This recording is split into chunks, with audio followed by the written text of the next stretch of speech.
нэгдүгээр тойрог ханган бусад Эрх зүйн шинжилгээний хүрээнд 126 гишүүнийг анх удаа сонгох сонгуулийн нээлтийн үйл ажиллагаа өчигдөр орон даяар эхэлсэн.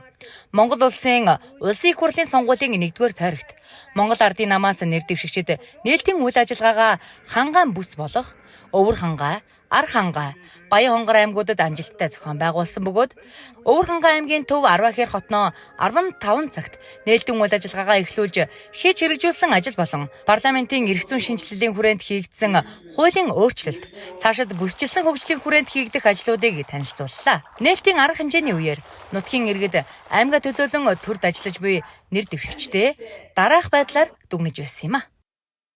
Өнгөрсөн хугацаанд одоо их барих байхдаа Монгол Ардын намынхан манай ард түмнийхээ төлөө олон сайхан хувь санаачил ард түмнийхээ аж амьдралын төлөө маш их олон ажлыг хийж байгаа. Одоо үүнээс хойш энэ сонгуулийн хэрвээ ялалтаа болоод энэ нам маань бидний төлөө өшөөх ажил хийнэ гэж итгэж байна. Хурамд нэр дэвшиж байгаа манай 9 хангайн бүсийн 9 гишүүд маань ер нь найдвартай, мэдлэгтэй, чадвартай, улс орноо хөгжүүлэх бүрэн балцаатай, ухамсартай ийм мондог ийм сайн олсод дэвшлээ гэж миний хувьд бодож байна. Төрөлтийн нэмсэн гадаад төдөөд өөр юу гэж бүгдийг барагдуулсан бас тэгээд бүл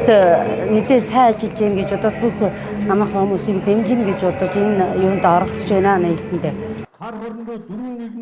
Харин өнөөдөр сонгуулийн сурталчилгааны үйл ажиллагаа үргэлжилж нэр дэвшигчид Баян хонгор аймгийн Бөмбөр, Баа цагаан, Хүрээ марал, Жимс, Богд, Баянлаг суманд ажиллаж байна. Ийхүү Өвөр хангай аймгаас иргэдэд төлөөлөн төрөө түшилцэж байгаа эрхэм гишүүд ханган бүсийн 1-р тойрогт нэр дэвшиж байгаа нийт 9 гишүүнийг багаар нь дэмжиж зорж хэрэгжүүлэхээр төлөвлөж буй үйл хэргийг уухайлан дэмжихийг нутгийн ард түмнээсээ хичээнгүйлэн хүсэж байгаагаа илэрхийлж байсан юм а.